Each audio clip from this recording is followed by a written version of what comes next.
ഒരു യൂണിവേഴ്സിന്റെ തുടക്കമായതുകൊണ്ട് തന്നെ ലോക ചാപ്റ്റർ 1 ചന്ദ്രയിൽ ഒരുപാട് കെമിയോസ് അല്ലെങ്കിൽ ഗസ്റ്റ് റോളുകൾ ഉണ്ടായിരുന്നു.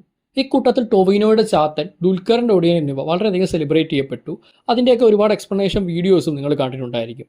പക്ഷേ ഈ സിനിമയിൽ തന്നെ മിന്നായം പോലെ വന്നുപോയ ചില കെമിയോസ് ഉണ്ട്.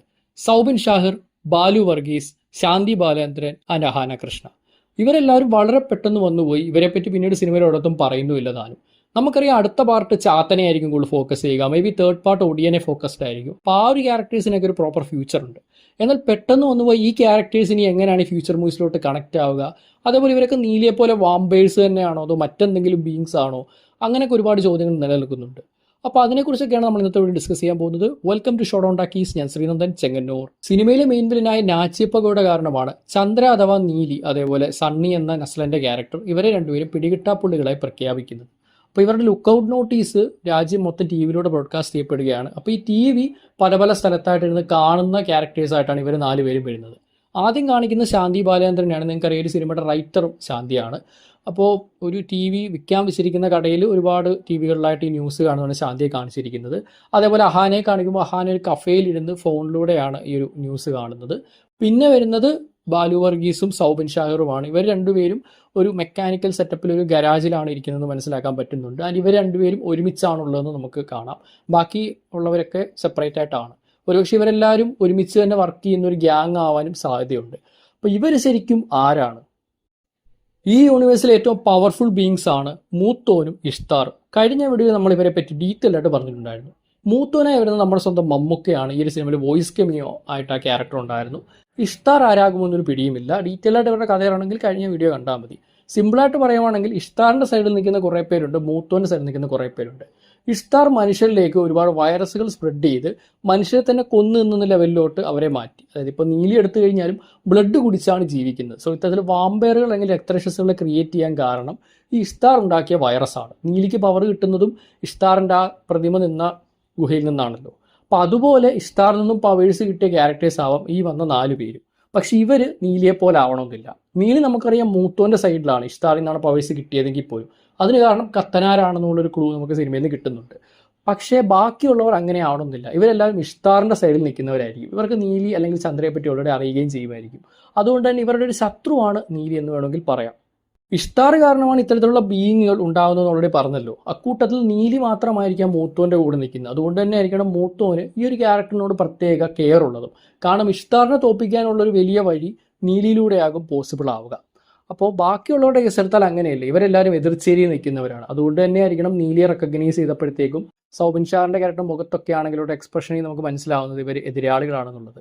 അപ്പോൾ ഏറ്റവും വലിയ ചോദ്യം ഇവർ വാമ്പേഴ്സ് തന്നെയാണോ എന്നാണ്. അപ്പോൾ ഇവരെങ്ങനെ രാവിലെ ഇറങ്ങി നടക്കുന്നു എന്ന് സിനിമയിൽ തന്നെ പറയുന്നുണ്ട്. ആദ്യ വർഷങ്ങളിൽ ഈ വെയിൽ കൊള്ളുന്നൊന്നും പ്രകാശം കൊള്ളുന്ന യാതൊരു പ്രശ്നവുമില്ല. പിന്നീടാണ് രാത്രിയിലേ പറ്റൂ എന്നാവുന്നത്, സ്കിന്നിന് പ്രശ്നം ഉണ്ടാവുന്നത്.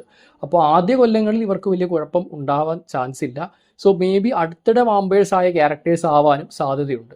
ഇനി ഇവർ അടുത്തിടെ വാമ്പേഴ്സ് ആയവരല്ലെങ്കിൽ, അതായത് ഇവരുടെ ഭാഷ പറഞ്ഞാൽ ഫ്രഷ്ലി കൺവേർട്ടഡ് അല്ലെങ്കിലും ഒരുപക്ഷെ ഇവർ മാടന്മാരും മർദ്ദകളും ആവാൻ ചാൻസ് ഉണ്ട്. പണ്ട് മുതലേ നമ്മൾ ഫോക്ലോർ പറയുമ്പോൾ ചാത്തനൊടിയൻ, മാടൻ, മർദ്ദ ഇങ്ങനെയാണ് പറയുന്നത്. പക്ഷേ കൂടുതൽ മാടനെ മർദ്ദയെ മാത്രമേ സിനിമയിൽ കണ്ടില്ല. സോ ഒരു വൈൽഡ് ഗസ്സാണ് നമ്മൾ ഈ കണ്ട ക്വിക്ക് കമിയോസ് മാടന്മാരും മർദ്ദകളുമാണെങ്കിലും.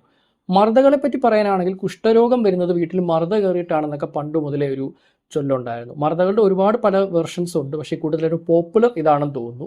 അപ്പോൾ ഞാൻ നേരത്തെ പറഞ്ഞതുപോലെ ഇഷ്താർ മനുഷ്യരിലോട്ട് ഒരുപാട് വൈറസുകൾ പടർത്തി അതുപയോഗിച്ച് മറ്റു മനുഷ്യരെ കൊല്ലുകയാണ് ചെയ്തത്. ഇപ്പോൾ നീലിയാണെങ്കിൽ ബ്ലഡ് കുടിച്ചാണ് ജീവിക്കുന്നത് ഇമ്മോർട്ടലായിട്ട്. അതുപോലെ ഇവിടെ ഡിസീസുകൾ പരത്തി ജീവിക്കുന്ന ബീയിങ്സ് ആയിട്ട് ഒരുപക്ഷെ മർദ്ദകളെ കൊണ്ടുവരാൻ ചാൻസ് ഉണ്ട്.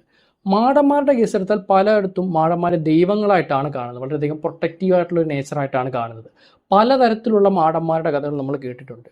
അപ്പോൾ നേരത്തെ പറഞ്ഞ പോലെ ഒരു വില്ലന്മാരാണെങ്കിൽ എങ്ങനെ ദൈവങ്ങളാകുമെന്ന് ചോദിച്ചു കഴിഞ്ഞാൽ കഴിഞ്ഞ വീഡിയോയിൽ ഞാൻ പറഞ്ഞിട്ടുണ്ടായിരുന്നു, ഇതൊരു ഗ്രേ ഏരിയ ആണ്. ശരിക്കുള്ള ദൈവങ്ങൾ ആരാണ്, വില്ലന്മാരാരാണെന്നുള്ളത് നമുക്കിപ്പോഴും അറിയില്ല. മൂത്തോൻ എന്ന് പറയുന്ന മമ്മൂക്കയുടെ ക്യാരക്ടർ ഒരുപക്ഷെ അൾട്ടിമേറ്റ്ലി വില്ലൻ ആവാനുള്ള പോസിബിലിറ്റീസും ഉണ്ട്. സോ ഇഷ്താറിൻ്റെ പെർസ്പെക്റ്റീവിൽ നോക്കുമ്പോൾ ഇഷ്താറിനെ പ്രൊട്ടക്റ്റ് ചെയ്യുന്ന ആൾക്കാരിൽ ഒരാളായിരിക്കാം മാടന്മാരായിട്ട് വരുന്ന സൗബിൻ്റെ ക്യാരക്ടറൊക്കെ. ഇതെൻ്റെ ഒരു വൈൽഡ് ഗസ് മാത്രമാണ്. മോസ്റ്റ് ലൈക്ലി നീലിയെ പോലെ വാമ്പേഴ്സ് ആയിട്ട് മാറിയ ക്യാരക്ടേഴ്സ് ആയിരിക്കും ഇവർ. നേരത്തെ പറഞ്ഞാൽ ഫ്രഷ്ലി കൺവേർട്ടഡ് ആയവരായിരിക്കാം. അതുകൊണ്ടാണ് രാവിലെ ഇറങ്ങി നടക്കുമ്പോഴും ഇവർക്ക് വലിയ പ്രശ്നങ്ങളൊന്നും ഇല്ലാത്തത്. മാടനും മർദ്ദയും ഈ സിനിമയിൽ ഇല്ലാത്തത് കൊണ്ടാണ് ഇഷ്താർ തന്നെ ഉണ്ടാക്കിയ മറ്റു ബീയിങ്സ് ആകാമെന്ന രീതിയിൽ പറഞ്ഞത്. നീലിയെപ്പോലെ മറ്റുള്ളവരുണ്ടെന്നാണ് കത്തനാർ പറയുന്നത്. കൂട്ടത്തിൽ ചാത്തനെയും പറയുന്നുണ്ട്. സോ ഒബ്വിയസ്ലി ഈ ഒരു ലോകത്ത് മാടനും മറുതയും പോലുള്ള മറ്റു ബീയിങ്സും ഇഷ്താർ കാരണം ഉണ്ടാവാൻ സാധ്യത ഏറെയാണ്. സോ ഇവരും അങ്ങനെ ആവാനുള്ളൊരു പോസിബിലിറ്റി ഉണ്ട്. എന്നിരുന്നാലും നേരത്തെ പറഞ്ഞതുപോലെ ഇവർ ജസ്റ്റ് ആ വാമ്പേഴ്സ് അല്ലെങ്കിൽ രക്തരക്ഷസുകളും യക്ഷികളും മാത്രമാവാനും ചാൻസ് ഉണ്ട്. വീഡിയോ അവസാനിക്കുന്നതിന് മുന്നേ ലോക യൂണിവേഴ്സിനെ പറ്റി ഡിസ്കസ് ചെയ്യാനും ഒരു ഫാൻഡം എന്ന രീതിയിൽ നമ്മളൊരു വാട്സപ്പ് ഗ്രൂപ്പ് സ്റ്റാർട്ട് ചെയ്തിട്ടുണ്ട്. താല്പര്യമുള്ളവർക്ക് ജോയിൻ ചെയ്യാം. ലിങ്ക് കമന്റ് ബോക്സിലുണ്ട്. അതേപോലെ ലോക റിലേറ്റഡും ഇതിൽ വന്ന മിത്സ് ആൻഡ് ഐതിഹ്യങ്ങളെക്കുറിച്ചും മറ്റ് സിനിമകളെക്കുറിച്ചുള്ള വീഡിയോസ് നമ്മുടെ ചാനലിൽ റെഗുലറായിട്ട് അപ്ലോഡ് ചെയ്യുന്നതാണ്.